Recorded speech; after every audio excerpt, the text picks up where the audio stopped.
जय गुरुदेव। स्वामी जी ने कहा, नानक जी महाराज के बाद उनके स्थान पर जीवों का काम करने के लिए जो आए उनका सत्संग होता था। उनसे लोगों ने पूछा कि जो लोग नाम ले चुके हैं वो किसका ध्यान करें। उन्होंने कहा कि उन्हीं का ध्यान करो, शब्द का अभ्यास करो।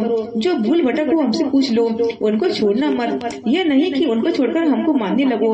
किसी पर कृपा हो गई, किसी पर देर से होगी, हम तो आपके गुरु भाई हैं। एक जागीरदार आया, उसने पूछा कि मालिक मिलेगा? वो बोले कि हाँ मिलेगा। उसने पूछा कि कैसे मिलेगा? कहा कि ये जो तुम बांध कर रखे हो उसे खोल दो। वह सत्संग सुनता रहा। फिर एक दिन बोला कि महाराज आपको हम तन दे रहे हैं, मन दे रहे हैं, तो जागीर भी आपकी हुई। सत्संग सुनते सुनते भाव से उसने तन मन दे दिया। वह अपने घर वापस लौटा। गुरुजी ने अपने प्रेमी से कहा कि जाओ उसकी संभाल कर जाओ। वो लोग गए जागीरदार से कहा कि तुम लोगों से कोई टैक्स नहीं लेंगे, तुम खूब कमा खाओ। उस समय जो सामाजिक व्यवस्था थी उसी के अनुकूल उसने काम किया। बड़े अच्छे लोग थे उस समय, तो जागीरदार भजन करते रहे। एक दिन वो गुरु महाराज के पास आए और बोले कि गुरु महाराज, यहाँ जो हम देखते हैं, जो आनंद है, जो प्रसन्नता है, वहाँ तो मिलती नहीं है। गुरुजी ने कहा कि अगर तुम इसको पकड़े रहते तो वह नहीं मिलता। 12 साल तक उनको रखा, तब पूरे हो गए तो कहा कि जाओ हमारी चीज है, अपनी खेती संभालो, पर टेस्ट किसी से मत लेना।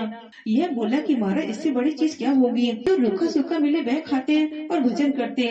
तो मतलब यह है कि यह खुशी का सौदा है। वह तो बादशाह का ही बादशाह है। जब आदमी को चेतना आती है तो शब्दों को पकड़ता है और सब कुछ छोड़ देता है। सत्संग सुनोगे नहीं, शब्द को पकड़ोगे नहीं तो काम कैसे होगा? जब इधर कुछ नहीं रहा तब मालिक मिला। वैसे छोड़ना कुछ नहीं है, बस असली चीज को पकड़ लेना है, नकली चीजों को नहीं पकड़ लेना। आदत बना लो। जब जीव जागता है, उसमें चेतना आती है, तब मन से सब कुछ छोड़ देता है। महात्मा कहते हैं कि गुरु चेतना का दर्शन करो।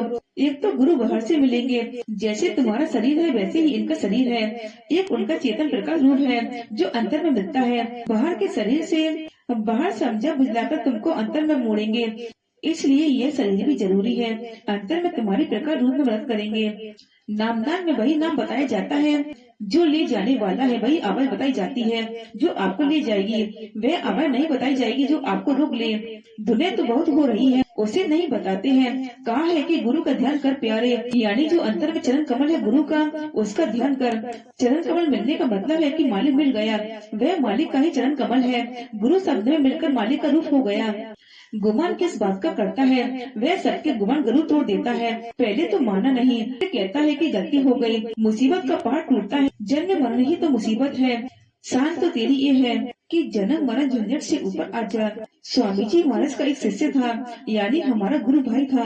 शहर में नौकरी करता था, गांव में रहता था। मैंने सोचा कि चलो उनसे मिल ले। उसके घर गया। उसकी देवी जी ने कहा कि वो मैदान गए हैं, देर हुई। मैंने सोचा कि चलकर देखे क्या बात है। गया तो देखा कि टट्टी में गिरा हुआ था, उसकी सूरज चढ़ गई थी। जब होश में आया तो उठा, सफाई की और कहने लगा कि सोचा थोड़ा भजन कर लूं। अकड़ की चीज नहीं है, ये नम्रता की चीज है, क्योंकि उसमें कोई अकड़ नहीं है, कोई मिलोनी नहीं है। अंतर में निर्मल होना चाहिए। अंतर में निर्मलता होगी तभी सूरज जीव आत्मा निशाने पर टिकेगी। जो जानकार होता है वह जीव को बदल देता है और कोई किसी को बदल नहीं सकता। जय गुरुदेव।